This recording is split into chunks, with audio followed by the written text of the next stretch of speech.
उत्तर प्रदेश को समाजवादी पार्टी की सरकार कहां लेके चली गई थी। पलायन का वंश यहां के लोगों को झेलना पड़ रहा था। बेटी और बहन सुरक्षित नहीं थी, किसान परेशान था, नौजवान पलायन करने के लिए मजबूर था, व्यापारी अपना व्यापार समेट करके उत्तर प्रदेश छोड़ने के लिए मजबूर था और समाजवादी पार्टी समाज को बांट करके सत्ता संचालन करने के लिए तब भी पूरी ताकत लगा रही थी। लेकिन आज मैं आपसे कह सकता हूं बहन और भाइयों, पिछले 7.5 वर्ष के अंदर भारतीय जनता पार्टी और एनडीए की सरकार प्रदेश में है। आपने देखा होगा बेटी और बहन की सुरक्षा के साथ कोई खिलवाड़ नहीं कर सकता। उसे मालूम है बेटी और बहन की इज्जत के साथ खिलवाड़ करेंगे तो इसके दुष्परिणाम क्या होने जा रहे हैं। उसे मालूम है कि बेटी और बहन की इज्जत के साथ खिलवाड़ करने की कीमत किस रूप में उसे चुकानी पड़ेगी। उसे मालूम है व्यापारी की सुरक्षा में सेंध लगाने का दुष्परिणाम क्या होने जा रहा है। उसे मालूम है एक अन्नदाता किसान के बैल को और भैंसे को चुराने की कीमत उसे क्या चुकानी पड़ेगी, उसकी मोटर को चुराने की कीमत उसे क्या चुकानी पड़ेगी। उसे मालूम है कि दंगों की कीमत किस रूप में उसे चुकानी पड़ेगी। आपको दंगा नहीं हो रहा पश्चिम उत्तर प्रदेश में, आपको किराना में पलायन भी नहीं हो रहा है, आपको यहां व्यापार फूल रहा है, आपको यहां पे 4 लेन 6 लेन 12 लेन के एक्सप्रेस हाईवे बन रहे हैं और अब तो रैपिड रेल भी सफल रूप से मेरठ से दिल्ली की दूरी तय कर ली है और ईश्वर चाहेंगे मां गंगा की कृपा होगी तो मुजफ्फरनगर भी बहुत जल्दी इस सुविधा का लाभ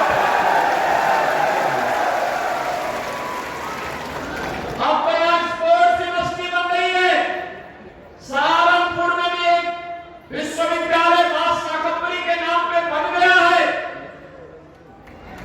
और अन्नदाता किसानों को बहनों और भाइयों, अन्नदाता किसान 1995 से 2017 तक 22 वर्ष में जितना गन्ना मूल्य का भुगतान हुआ उससे कई ज्यादा हमने 7 वर्ष में 2,53,000 करोड़ रुपए का गन्ना मूल्य का भुगतान अपने अन्नदाता किसानों के खाते में करवाने का काम किया।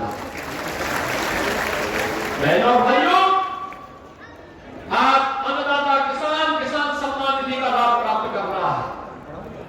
आज अन्नदाता किसान को हम लोगों ने निजी ट्यूबवेल वाले जितने भी किसान थे उनसे कह दिया है मार्च 23 के बाद का एक भी पैसा उन्हें भुगतान नहीं करना है, सरकार उसका भुगतान कर रही है।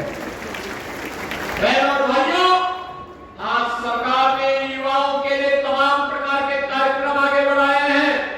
उन्हें स्मार्टफोन और टैबलेट दे करके उन्हें डिजिटली सक्षम बनाने की दिशा में सरकार के कदम आगे बढ़े हैं। बेटी के लिए मुख्यमंत्री कन्या सुमंगला योजना और मुख्यमंत्री सामूहिक विवाह की योजना भी है।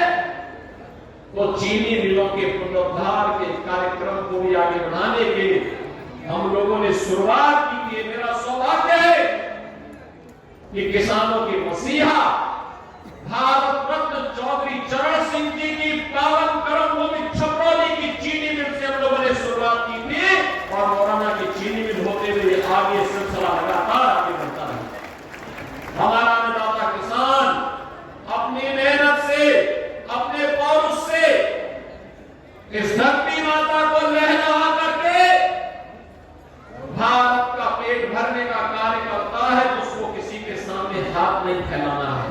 उसकी मंशा के अनुरूप कार्य डबल इंजन की सरकार करेगी और वही आश्वासन देने के लिए आज हम सब आपके बीच आए हैं। बहनों और भाइयों, मैं तो आपसे एक ही बात कहना चाहता हूं। अक्सर मैं देखता हूं, मैं एक बार इसी मुजफ्फरनगर की तरफ में आया था।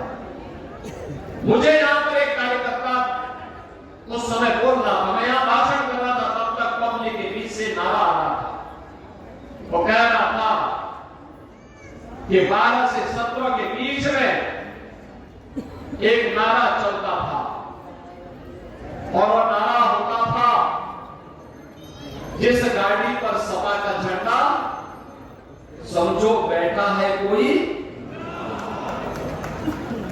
और बहनों और भाइयों, आज मैं कह सकता हूं कि जहां दिल्ली सफाई वहां बिटिया घबराई।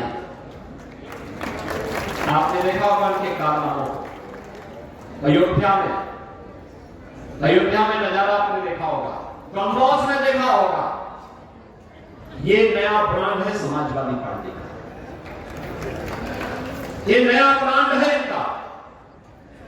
इनको लोग लाज नहीं, ये आस्था के साथ खिलवाड़ करने वाले लोग हैं। बेटी और बहन की सुरक्षा में सेल लगाने वाले लोग हैं। इनके वास्तविक संस्कार देख रहे हैं तो समाजवादी पार्टी के मीडिया सेल के सोशल मीडिया हैंडल को देखिए, कितने घटिया स्तर की बातों को ये लोग करते हैं। ये समाजवादी पार्टी के वास्तविक चरित्र को दिखाता है। और बहनों और भाइयों, मैं आप सबको इस बात के लिए आज कहने के लिए आया हूं, डबल इंजन की सरकार बेटी और बहन की सुरक्षा के साथ किसी को खिलवाड़ नहीं करने देगी। अन्नदाता किसानों